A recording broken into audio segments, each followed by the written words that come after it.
ഇപ്പോൾ ഈ വീഡിയോ കണ്ടിട്ടുണ്ടാവും. അത് വന്നിട്ട് നമ്മുടെ ആരോഗ്യ കേന്ദ്രത്തിൽ കിട്ടുന്ന ബുക്കാണ് ഗർഭിണിയാകുന്ന ടൈമിൽ. ഇപ്പോൾ ഗർഭിണി ടൈമിൽ ആ ബുക്കിൽ നമ്മൾ ലെഫ്റ്റ് സൈഡ് നോക്കിയാൽ 1000 രൂപ 2000 രൂപൻ്റെ ആനുകൂല്യങ്ങൾ എഴുതിയിട്ടുണ്ട്. അതുപോലെ നരേന്ദ്രമോദി സർക്കാരിൽ നിന്ന് കിട്ടുന്ന ആനുകൂല്യങ്ങളാണ്. അതേപോലെ തന്നെ പ്രസവിച്ച് കഴിഞ്ഞാൽ 5000 രൂപ കിട്ടുന്ന എല്ലാവർക്കും അറിയാം. അപ്പോൾ ഇത് 2020 സംഭവിച്ചാണ്. കാരണം എന്നിട്ട് നമ്മുടെ നെല്ലിയപ്പള്ളി ഭാഗത്തായിട്ട് കുറേ ചേച്ചിമാർക്ക് ആർക്കും ഗർഭിണിയാകുന്ന ടൈമിൽ പ്രസവിച്ച് കഴിഞ്ഞിട്ടും ഫണ്ട് കിട്ടിയിട്ടില്ല, ആനുകൂല്യങ്ങൾ കിട്ടിയിട്ടില്ല. അപ്പോൾ ഇത് പറയാൻ കാരണം നമ്മുടെ മോനുണ്ട്, അവൻ എത്ര വയസ്സായെന്ന് അറിയുമോ? 5 വയസ്സ് കഴിഞ്ഞു.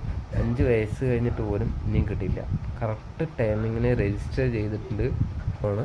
അപ്പോൾ എല്ലാ ഭാഗത്തും ഇതേപോലെയാണോ എന്നറിയില്ല. നമ്മുടെ നെല്ലിയപ്പള്ളി ഭാഗത്ത് ഇങ്ങനെ കുറേ പേർക്ക് അനുഭവമുണ്ട്.